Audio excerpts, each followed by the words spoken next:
اے اپنی ماں کے قاتل۔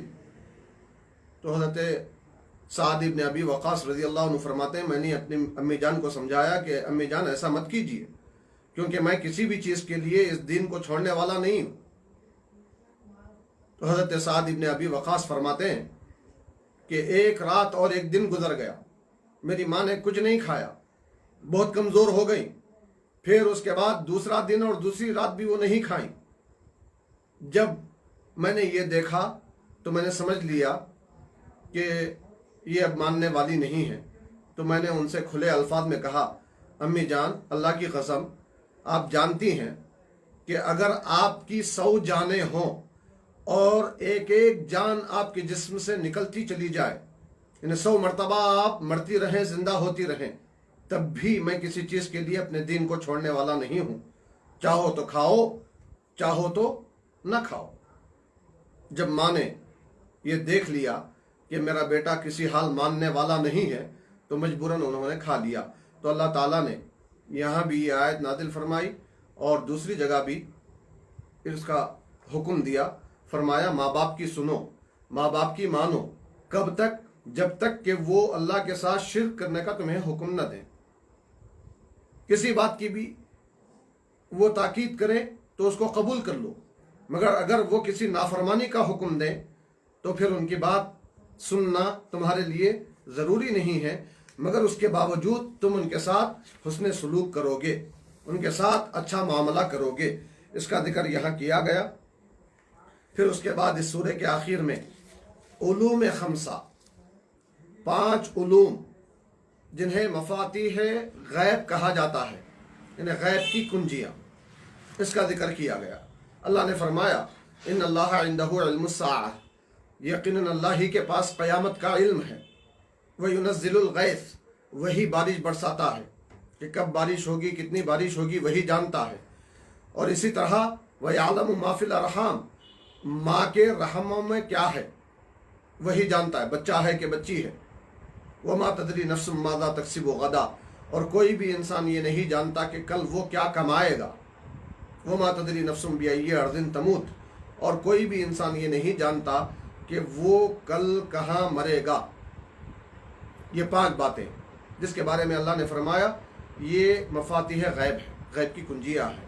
اسی کو علوم خمسہ یعنی 5 علوم کا نام دیا گیا ہے۔ ذہن میں رکھیں ان 5 باتوں کا علم حقیقی اور ذاتی طور پر صرف اللہ کو ہے۔ ہاں اللہ کے بتانے سے اللہ کے محبوبوں کو اس کا علم ہو جائے تو تعجب کی بات نہیں۔ اللہ جس پر کرم فرما دے اس کو ان 5 باتوں کا علم ہو سکتا ہے، اور سب سے زیادہ کرم اللہ کا اپنے حبیب پر ہے۔ تو اپنے حبیب کو اسی لیے اللہ تعالیٰ نے کائنات کی ہر شے کا علم دے دیا، فرمایا وَعَلَّمَكَ مَا لَمْ تَكُنْ تَعْلَمْ، اے حبیب آپ جو کچھ نہیں جانتے تھے ہم نے وہ آپ کو بتا دیا ہے۔ پھر اس کے بعد یہ سورہ ختم ہوتا ہے۔ اگلا سورہ سورہ سجدہ ہے۔ اس سورے میں رب تبارک و تعالیٰ نے سجدے کا حکم فرمایا ہے۔ سجدے کا حکم اس انداز میں دیا گیا کہ بے شک اللہ فرماتا ہے کہ جو ہماری آیتوں پر ایمان رکھتے ہیں ان کی شان یہ ہوتی ہے کہ جب ان کے سامنے آیتیں پڑھی جاتی ہیں تو وہ سجدے میں گر پڑتے ہیں اور اپنے رب کی حمد کے ساتھ تسبیح اور پاکی بیان کرتے ہیں، اور وہ سجدہ کرنے سے غرور نہیں کرتے، اکڑتے نہیں ہیں۔ یہ جب ذکر آیا تو ہمیں سننے یا پڑھنے کے بعد، اس آیت کے سننے یا پڑھنے کے بعد سجدہ کرنے کا حکم ہوا، اور یہ تسلسل میں 9واں سجدہ ہے، سجدہ تلاوت۔ پھر اس کے بعد رب تبارک و تعالیٰ نے یہاں آگے ایک واقعے کی طرف اشارہ فرمایا۔ روایت میں ہے کہ حضرت علی ابن ابی طالب رضی اللہ تعالیٰ عنہ اور عقبہ ابن ابو معیط جو کافر و مشرک تھا، دونوں کے درمیان لڑائی ہو گئی۔ تو ولید ابن عقبہ نے حضرت علی رضی اللہ عنہ سے کہا اے علی خاموش ہو جا، کیونکہ تو چھوٹا بچہ ہے، اور میں اللہ کی قسم تجھ سے بڑی زبان والا ہوں، تجھ سے مضبوط دل والا ہوں، اور میرا معاشرے میں بڑا مقام ہے۔ تو حضرت علی رضی اللہ تعالیٰ عنہ نے فرمایا اے فاسق خاموش ہو جا، تو فاسق ہے۔ یہ اپنے آپ کو بڑی عزت والا، بڑی شان والا سمجھ رہا تھا۔ حضرت علی نے اس کے لیے فاسق کا لفظ استعمال کر کے اس کی پوری شان کو ملیا میٹ کر دیا۔ آپ کی تائید میں رب تبارک و تعالیٰ نے اس سورے میں ایک آیت نازل فرما دی۔ اللہ نے فرمایا افمن کان مؤمنا کمن کان فاسقا لا یستوون، کیا پس وہ شخص جو ایمان والا ہو، یعنی حضرت علی، کمن کان فاسقا، کیا اس شخص کی طرح ہو سکتا ہے جو فاسق ہے؟ لا یستوون، یہ ہرگز بھی برابر نہیں ہو سکتے۔ اللہ تبارک و تعالیٰ نے یہاں حضرت علی رضی اللہ عنہ کی شان اور آپ کی تائید بیان فرمائی۔ پھر اس کے بعد اگلا سورہ سورہ احزاب ہے۔ سورہ احزاب یہ حزب کی جمع ہے۔ حزب کہتے ہیں جماعت کو۔ کفر اور کافروں کے مختلف جماعتیں یکجٹ ہو کر، متحد ہو کر مسلمانوں کے خلاف کمر بستہ ہو گئی تھیں، جس کا اس سورے میں ذکر آیا ہے۔ اس مناسبت سے اس کا نام سورہ احزاب رکھا گیا۔ اس سورے کی بالکل پہلی آیت میں رب تبارک و تعالیٰ نے فرمایا یا ایھا النبی اتق اللہ، اے نبی اللہ سے تقوی اختیار کیجیے، اللہ سے تقوی اختیار کیجیے۔ مفسرین کرام فرماتے ہیں کہ سرکار تو سید المتقین ہے، تمام متقیوں کے سردار، تقوی میں سرکار کی برابری کون کر سکتا ہے؟ تو پھر ایسی متقی ذات کو پھر تقوی اختیار کرنے کا حکم دینے کا کیا معنی ہے؟ تو اس کے دو جواب مفسرین کرام دیتے ہیں۔ ایک جواب تو یہ ہے کہ آپ تقوی والے ہیں، اسی تقوی پر قائم رہیے، ہمیشہ دائم رہیے۔ اور دوسرا معنی یہ ہے کہ آپ خطاب بظاہر سرکار سے ہے اور حقیقت میں بتانا امت کو ہے۔ یا ایھا النبی اتق اللہ، اے نبی اللہ سے تقوی اختیار کیجئے، مطلب اے امتیو تم تقوی اختیار کرو، کیونکہ سرکار تو سید المتقین ہے۔ نتیجے میں آپ کو تقوی اختیار کرنے کا حکم دینے کی ضرورت ہی نہیں ہے۔ خطاب بظاہر آپ سے ہے مگر حقیقت میں مخاطب امتی ہیں۔ پھر اس کے بعد یہاں مفسرین کرام ایک اور شان والی بات بتاتے ہیں۔ رب تبارک و تعالیٰ نے انبیاء کرام سے قرآن کریم میں خطاب فرمایا تو عجیب انداز اختیار کیا۔ حضرت آدم کا سے خطاب ہوا تو فرمایا اللہ نے یا آدم اسکن انت وزوجک الجنہ، اے آدم تم اور تمہاری بیوی جنت میں رہو۔ حضرت نوح سے خطاب کرنا ہوا تو اللہ نے فرمایا یا نوح اہبط بسلام منا، اے نوح سلامتی کی جانب سے، ہماری جانب سے سلامتی کے ساتھ آپ کشتی سے اتر آئیے۔ حضرت ابراہیم سے خطاب کرنا مقصود ہوا تو اللہ نے فرمایا یا ابراہیم قد صدقت الرؤیا، اے ابراہیم تم نے خواب کو سچ کر دکھایا۔ حضرت موسیٰ سے خطاب کرنا مقصود ہوا تو اللہ نے فرمایا یا موسیٰ انی اصطفیتک علی الناس برسالاتی وبکلامی، اے موسیٰ میں نے لوگوں پر تمہیں چن لیا ہے میری رسالتوں اور میرے کلام کے ذریعے سے۔ تو انبیاء کرام کو اللہ نے ناموں سے خطاب فرمایا۔ دوسرے اور انبیاء کے بارے میں بھی یہی انداز تخاطب ملتا ہے، مگر جہاں نبی آخر الزمان ہمارے اور آپ کے آقا سیدنا محمد الرسول اللہ صلی اللہ علیہ وسلم سے خطاب کی بات آئی تو پورے قرآن میں رب تبارک و تعالیٰ نے یا محمد کہہ کر کہیں خطاب نہیں کیا، نام لے کر کبھی خطاب نہیں کیا صلی اللہ علیہ وسلم۔ جب بھی خطاب کیا اللہ نے فرمایا یا ایھا النبی، یا ایھا النبی حسبک اللہ، اے نبی اللہ آپ کے لیے کافی ہے۔ دوسری جگہ فرمایا یا ایھا النبی انا ارسلناک شاہدا ومبشرا ونذیرا، اے نبی ہم نے آپ کو شاہد، مبشر اور نذیر بنا کر بھیجا ہے۔ فرمایا یا ایھا الرسول بلغ ما انزل الیک، اے رسول جو آپ کے پاس آپ کے رب کی جانب سے اتارا گیا ہے آپ اسے پہنچا دیجئے۔ یہاں اس سورے کے آغاز میں فرمایا یا ایھا النبی اتق اللہ، اے نبی اللہ سے تقوی اختیار کیجئے۔ یہ تفخیم شان کے لیے ہے، یہ عظمت اور جلال بتانے کے لیے ہے، سرکار کا مقام و مرتبہ بتانے کے لیے ہے۔ بڑوں کو عام طور پر نام لے کر خطاب نہیں کیا جاتا، حالانکہ اللہ سب سے بڑا ہے، وہ چاہے تو نام لے کر سرکار سے خطاب فرما سکتا تھا، مگر وہ انسانوں کو ایک تعلیم دینا چاہتا ہے، وہ بتانا چاہتا ہے کہ میں جب بڑا ہو کر انہیں نام سے نہیں پکارتا تو اے لوگو تم چھوٹے ہو کر نام سے کیسے پکارو گے؟